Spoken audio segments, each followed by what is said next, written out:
Right, two stories really from the Middle East that demand our attention this morning. The first I referred you to a moment ago. The second, of course, is announcements by the Israeli government that they intend term ethnic cleansing in that context. And increasingly, of course, people are choosing to use the word genocide as well. But it is to the first story that I want to turn your attention first. Two witnesses now describing the bodies of 15 Palestinian paramedics and rescue. Nabal Farsak is a spokesperson for the Palestine Red Crescent Society and joins us now from Ramallah. I know this is a slightly silly question, Nabal, but so can you just run us through the circumstances that led up to the killings 10 days ago? Good morning, and thanks for having me. The Palestinian Red Crescent is devastated by the killing of 8 medics of my colleagues who were killed while performing their humanitarian duties. This makes up the total number of PRCS members who have been killed while wearing the Red Crescent emblem to 27 PRCS staff and volunteers were killed in the Gaza Strip since October 2023.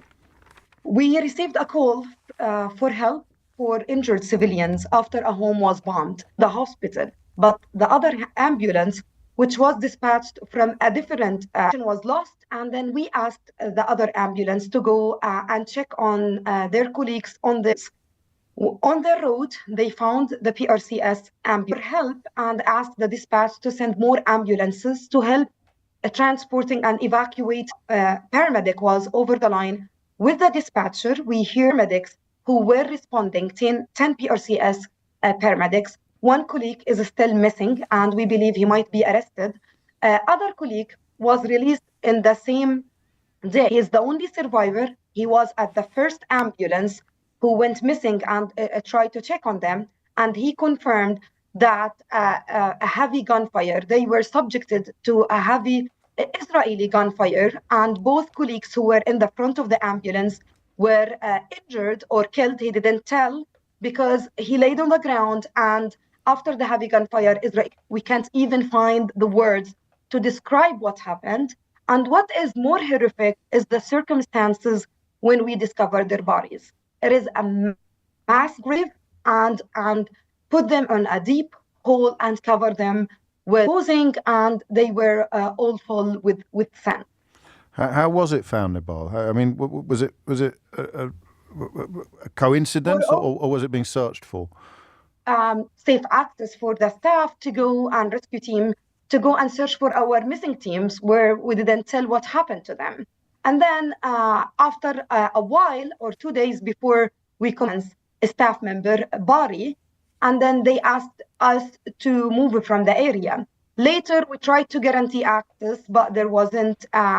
We didn't get it. And finally, when we had found all the bodies, and then the rescue teams were there and dig into this whole, try to retrieve the bodies until we found all the bodies in a very inhuman way. Well, I'm just through the significance of the witnesses describing hands and feet. Hands and legs were tied to his body. We saw this for one of our colleagues and also another staff from the civil defense. His hands or legs were tied. It is absolutely a horrific attack at our staff, and it is the largest number we have lost in a single incident. We have lost 8 paramedics in a single incident, and it is, I can't hear this from our released colleagues who confirm that they came under heavy gunfire. You can imagine how this will happen while ambulances and first responders and emergency medical service providers should be protected under international humanitarian law. They are being targeted on their ways to save lives. The first ambulance confirmed this. The second ambulance also, we received a call from the second ambulance who went to search for the first one. And we got a call from one of the paramedics. He mentioned the same thing, heavy Israeli gunfire. All of the staff members were injured, and then the line was disconnected. We could not tell what happened. So we can't even imagine what were their last moments like. Gosh. It is so horrific how much they bleed before they die.